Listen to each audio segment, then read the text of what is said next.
My friends, welcome. The food wars have gone hot.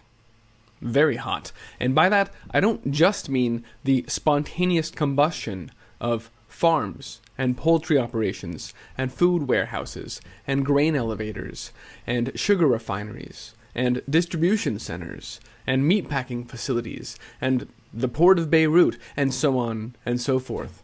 Indeed, in the last 24 hours, the entire alternative media and even Tucker in the mainstream media are talking about this. There's an explosion of awareness of the fact that our food supply is under relentless attack, that there is a manufactured situation going on, an engineered food shortage ahead. Indeed, when I talked about this in this report, Food Supply Spontaneously Combusting, back in 2020, many people dismissed it as a conspiracy theory. After all, it was only a 2 sigma event back then. That's why I created this map, the Food Supply Incident Map, to try and keep track of all of these things. And indeed, some of these events are still impacting us today, over 2 years later. I'll pull some of those up tonight briefly.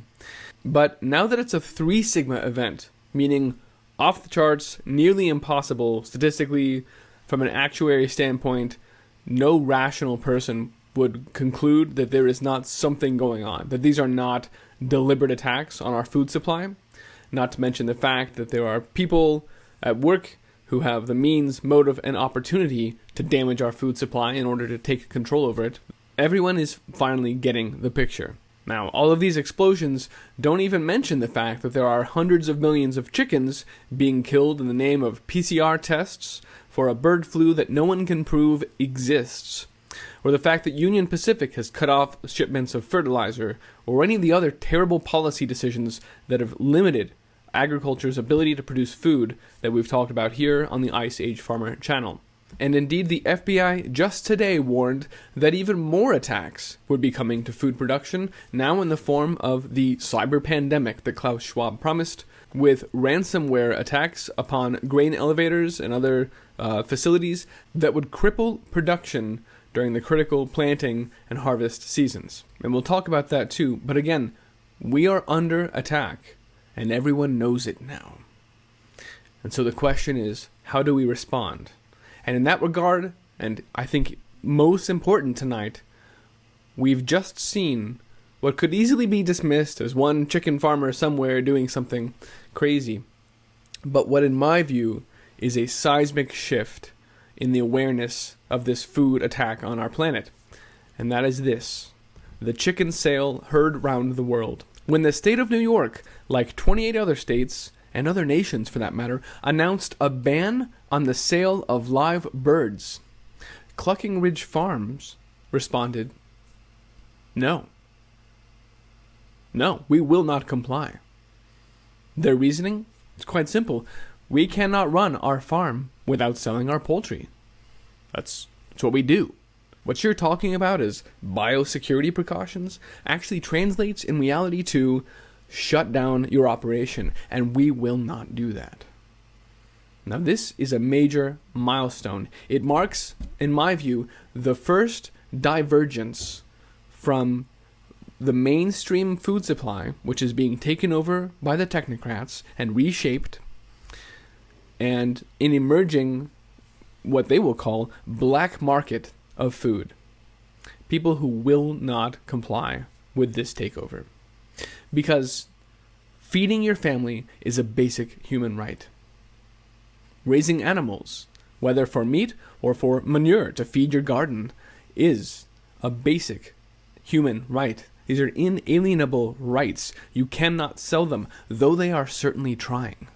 I've covered before the government in the Netherlands trying to buy pig rights from farmers, bribe them effectively with $700,000 for the sale of the right to ever raise pigs ever again, which basically means they're making it illegal to raise animals, right? I've covered this before in a report entitled Criminalization of Raising Animals, as the Dutch are selling pig rights.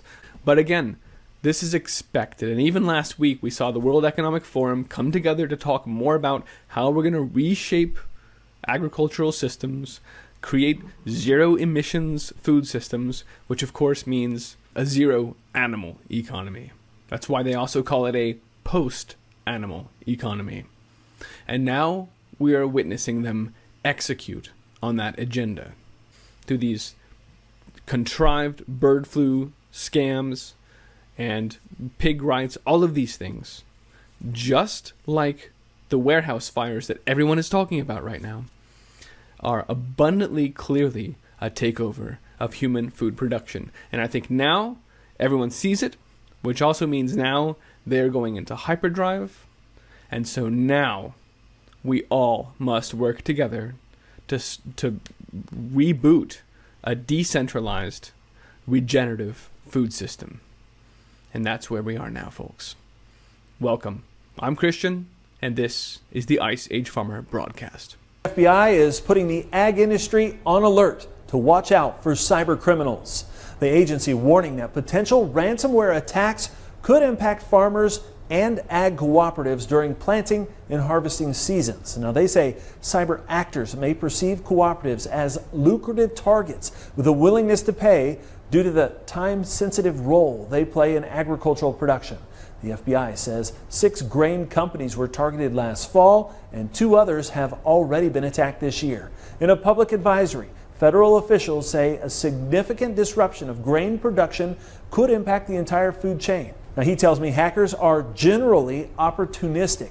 FBI also mentioned that an attack on grain production would cascade into the rest of the entire food chain. Now, I find the timing of this announcement spectacularly salient, given that everyone is talking about attacks on the food supply right now. So, when better for the FBI than to come out and announce there are going to be cyber attacks as well? Of course, we can trust them. They keep a close eye on things. Just ask Gretchen Whitmer. Now, speaking of that conversation about things blowing up in the food supply, I'm thrilled that it's happening. Like I said, it does have a relatively a recency bias to it. And so I want to flash back just to a couple of the major incidents that are still on this food supply incident map at iceagefarmer.com/fire. You can find that there. I haven't added the most recent incidents because I think we get it. I think everyone gets it. Everyone's talking about it. But a couple that stood out to me. The biggest egg factory in Ireland burned completely to the ground. You can tell there's no chickens anymore laying eggs in this facility.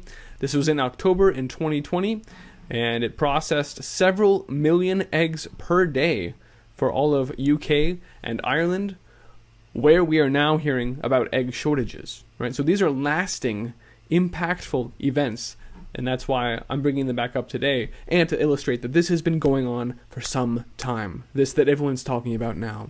Mercifully, finally. So we can all respond finally, so that we can go to everyone, and this is why we've been saving seeds for seasons now, and say, oh, you're seeing it? Great, here's some seeds. Start your garden now. Everyone start your garden. Another one, massive Kent Foods warehouse in the UK, which was responsible. It was Europe's largest independent supplier of sugars, sweeteners, dairy products, oils, and fats. Much like Azure Standard was the largest independent distributor of groceries here. They just had their headquarters burned down. Seems like the independent aspects of the food system are particularly explosive right now, spontaneously combusting. Another series of fires that's worth our attention are these grain elevators. Here's one in Saskatchewan that burned down. This was on October 15th of 2020. And here's yet another in August of 2020 in Iowa, where the farmers were explicitly saying, hey, this is we can't produce grains now. This is going to slow down our harvest. Quote, main concern among farmers is a lack of grain storage. I don't have a place to put my grain. Okay, so you see this is not just things exploding and then we can reroute. Like, yeah, we have some tolerance for errors or for problems, but when there's a systematic degradation of facilities exploding around the world, a chunk here, pretty soon we're talking about these sorts of events that are impactful. The Domino Sugar Refinery in Louisiana was another facility where 2 billion pounds of sugar every year were coming out of that factory. It burned down completely. And of course, the more high-profile grain silos exploding in the port of Beirut. Now, 2 years later, Lebanon has plunged into food shortages, food riots, economic collapse, because that's what happens when you destroy a nation's ability to feed itself. And that's what's being done around the world right now.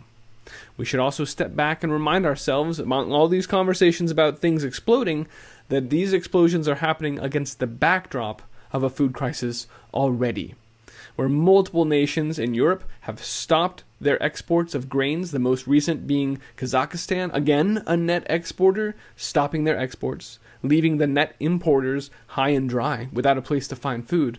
This is a recipe for disaster, and it is the formula that was explicitly laid out by John Podesta's food chain reaction game. Food crisis, food prices rising, nations stop their exports, we need global government to save us, and a carbon tax. This is that script, and we're walking through it now. It's worth mentioning as quickly as I can that production in South America is down right now, with USDA and other agencies writing down their estimates of corn and soybean crops coming out of Argentina and Brazil, respectively. We all have heard by now that the wheat crop in the U.S. has been devastated by the drought, particularly in Texas. It's basically a write-off. That means that the hard red winter wheat crop is the worst condition in a decade. Of course, that is about 40% of the total U.S. wheat production we're talking about right now. So when you've got the Black Sea region offline because of the war, the U.S. having the worst year in a decade, adding to global supply worries, as Reuters tells us here, we've got China claiming, if you believe them, that they are having the worst wheat harvest in history. And even if that was a lie when he said it last month, right now what's going on with Shanghai and beyond being locked down, farmers being arrested if they even try and get to their fields. Folks, the stories we're hearing out of China right now are so extreme that I dare not even speak them. It's just out of control, and it is having very real effects on food production already. It remains to be seen how they handle it. They've been stockpiling for years, including from the U.S., who's been more than happy to sell all of our grains. We have no grain reserves. It was eliminated just before Obama. There is no strategic grain reserve in the U.S. anymore. China was stockpiling and has more than half the world's grain saved up over there, but now they're destroying their production this year. It doesn't exactly make a lot of sense. Something crazy is going on in China, though. Like I said, no reasonable person could look at this and not see an attack on our food supply. And so that's why it's time to start growing food, no matter what they tell you about bird flu PCR tests or seeds saving being dangerous unless you buy from Monsanto. Just ignore all of this nonsense and get that garden in and grow it and save seeds and give it to your neighbors. If this conversation is starting to go mainstream and Tucker is talking about attacks on the food supply, then people are ready to have this conversation. So go out and have it, and let's all start growing food. Now, I asked a couple weeks ago, how are you growing more food than ever before? And I got 1,000+ emails. I responded to a couple hundred, but to everyone, thank you for your emails. I really appreciated hearing them, and I want to share just a couple tonight to give some examples of how people are growing in all sorts of different circumstances. So here's one from Elaine, who writes about how to have a garden without soil. She didn't, the soil where she lives was terrible, and so what they did was grow their leafy greens mostly using the Kratky method, for which you do need hydroponic nutrients, but it's still a great way to grow a lot of stuff in a smaller amount of space, and it's easy to start up. So this is a fun one to try, especially when you're in an apartment. It can still work for you. She also mentions that she's using hugelkultur to start building up. Hugelkultur is where you bury a piece of wood and then cover it with dirt, and it will hold lots of moisture down in there, and as it decomposes, release nutrients to the plants that you're planting into this mound. And that builds up a new layer of soil and organic matter on top. Again, all of this is about growing the soil, which is going to feed you in the future. Here's another one I received from someone in Sweden who has an apartment there. She has a balcony, and on this balcony, she hung these baskets over the edge and was able to harvest a ½ kilo of beans. But the key here is that most people wouldn't even think that they have space to grow, right? This is space that did not exist before she put those baskets there and created the space. And so that's why I wanted to share it, because so often I hear, oh, I don't have room to grow, or I'm in an RV and I can't. It's like, dude, put stuff on your roof. Hang baskets over your ledge. Imagine if every apartment building, every floor had this kind of stuff growing up. This is an impactful difference, right? Just like every street median, when you start repurposing these things, you can make big dents in food production. And that's what we all need to be doing right now, is softening our landing as much as possible. This is the rest of her Sweden apartment balcony garden, where she's actually built a little raised bed, even though she's not even on the ground floor, right? So you can do a lot wherever you are. I promise you, just maximize what you're doing. Aquaponics is another thing you can do in a small apartment space. Here's what she gets out of that. Some beets and other awesome stuff. It's looking beautiful. Thank you for sharing. I also got a note from Billy over at Permapastures Farm about his awesome mutant chicken tractors that he's built and has a video explaining. Check out his channel. Chicken tractors are a great way of keeping chickens, but also distributing their fertility across your space. So check him out. And then stepping back, many notes that I received, and this is part of the reason that I was so touched by them, and thank you again for them, mentioned that as people started their gardens and started transforming their lives and their spaces, neighbors and family would come and they would see this. They would witness this transformation. They would taste how delicious food sovereignty is. And they would go home and start gardens too. So this is contagious. It is a food freedom movement that's happening here. That's why I say the food wars have gone hot. And now more than ever before in history, even more than the victory gardens in World War II, now people get it. They see the attacks on our food supply. They understand that we all eat every day and that this is not acceptable, and they are ready to go to work to help with your garden or start their own.